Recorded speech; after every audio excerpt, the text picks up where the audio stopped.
if you're familiar with our websites, you'll understand that we essentially have constructed an array of content that speaks very clearly to the various facets of our niche, and makes it very user accessible and very easy to get great value from. And because we've been able to understand how we can use the concept of giving away our information for free in the connection economy, it begs the question then, if we've used free in this way, what is free today, or what has free always been? So what I'm going to do is take you sort of on a bit of a sort of historical journey, if you will.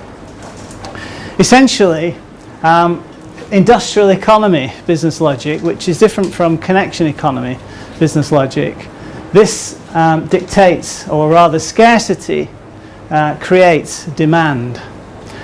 Essentially, if you kept your offering scarce, you would essentially be able to charge more for it, you get more value from it. And this was all well and good when we were in the industrial economy, where we were making widgets.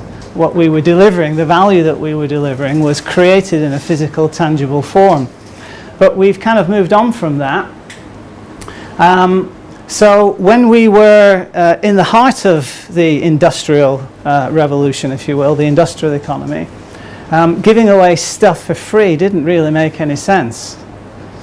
So that was the case until really the loss leader was invented. And the loss leader was invented in the New Orleans saloon bars, when they gave away lunch for free, understanding that essentially people would go and they'd certainly take their fill of the drinks that would have to pay for. And that's essentially how the notion of no such thing as a free lunch came into being. And then during the third era of marketing, and I have presented on the fact that we're now in the seventh era of marketing, but in the third era of marketing, sort of around this time frame, this is where the efforts to sell really were, inculcated into sort of marketing of the age.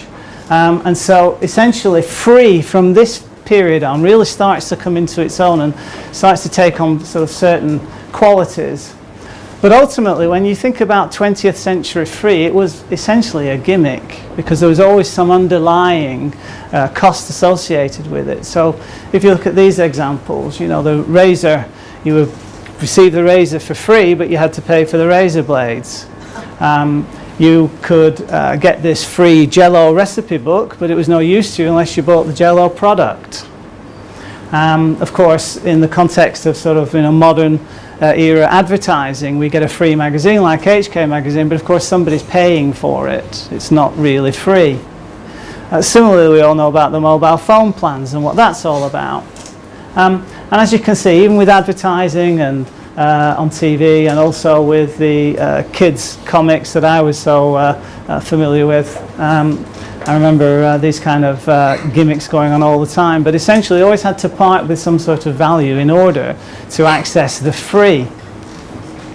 And then as we sort of really pushed this notion of free up to sort of where we are today, it really represents itself in this sort of idea that you can acquire all these free samples and all these free things, but we don't actually ascribe much value to them anymore. And as the industrial economy has just pumped out all of this stuff, we've essentially become inundated with all of this stuff, and if we're being given it away for free, then it really has ultimately very little value to us, all things considered.